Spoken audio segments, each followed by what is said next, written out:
Pasukan pengibar bendera adalah bintang utama yang menjadi sorotan. Di tangan para pemuda-pemudi inilah merah putih akan dikibarkan. Menjadi anggota Paskibra bukanlah hal yang mudah. Mereka harus memiliki modal disiplin serta fisik dan mental yang kuat. Para anggota Paskibra dilatih menjadi pribadi yang tangguh dan bersahaja. Anggota Paskibra di tingkat sekolah akan bersaing menunjukkan prestasinya untuk dapat lolos seleksi menjadi anggota Paskibra di tingkat daerah. Seleksi selanjutnya akan mengantarkan mereka ke tingkat provinsi. Putra-putri pengibar bendera terpilih dari tingkat provinsi inilah yang akhirnya menjadi pasukan pengibar bendera pusaka di Istana Negara. Tentu perjuangan yang tidak mudah ini menjadi kebanggaan tersendiri bagi para anggota Paskibraka, tatkala mereka dapat memberikan yang terbaik untuk bangsanya. Untuk dapat menunjukkan penampilan terbaik, anggota Paskibraka harus mengikuti sederetan latihan panjang.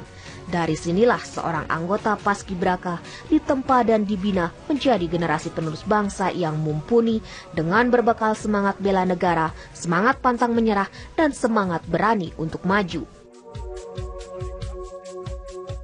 Inilah contoh generasi bangsa yang dapat mengisi kemerdekaan dan melanjutkan cita-cita para pejuang.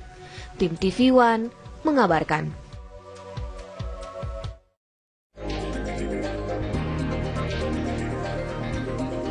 Pemirsa, untuk membahas seputar bagaimana sih persiapan sebelumnya untuk menjadi tim Paskibraka 2016, ini sudah bersama kami Pak Gustaf Feriza selaku pengurus pusat Purna Paskibraka Indonesia, dan juga ada Pak Ibnu Hasan selaku asisten Deputi Kemenpora ya Pak ya. Baik, Pak Gustaf sendiri bisa Anda ceritakan bagaimana sih sebenarnya proses seleksi hingga akhirnya terpilih mereka-mereka ini, pemuda-pemudi Paskibraka. Baik, terima kasih. Selamat pagi semua pemirsa setanah air. Proses seleksi Paskibraka atau calon Paskibraka itu dimulai di tingkat sekolah, kemudian dipilih di seleksi di kecamatan, masuk kabupaten, kota, kemudian ke tingkat provinsi, baru ke tingkat pusat. Nah, ke tingkat pusat itu dikirim 4 orang, 2 pasang. Nah, terpilihlah 2. Nah, yang 2 dikembalikan bukan berarti tidak bertugas, dia ditugasnya di provinsi. Nah, jadi mereka yang bertugas di pusat, provinsi, dan kabupaten kota juga disebut Paskibraka. Ini proses panjang ini?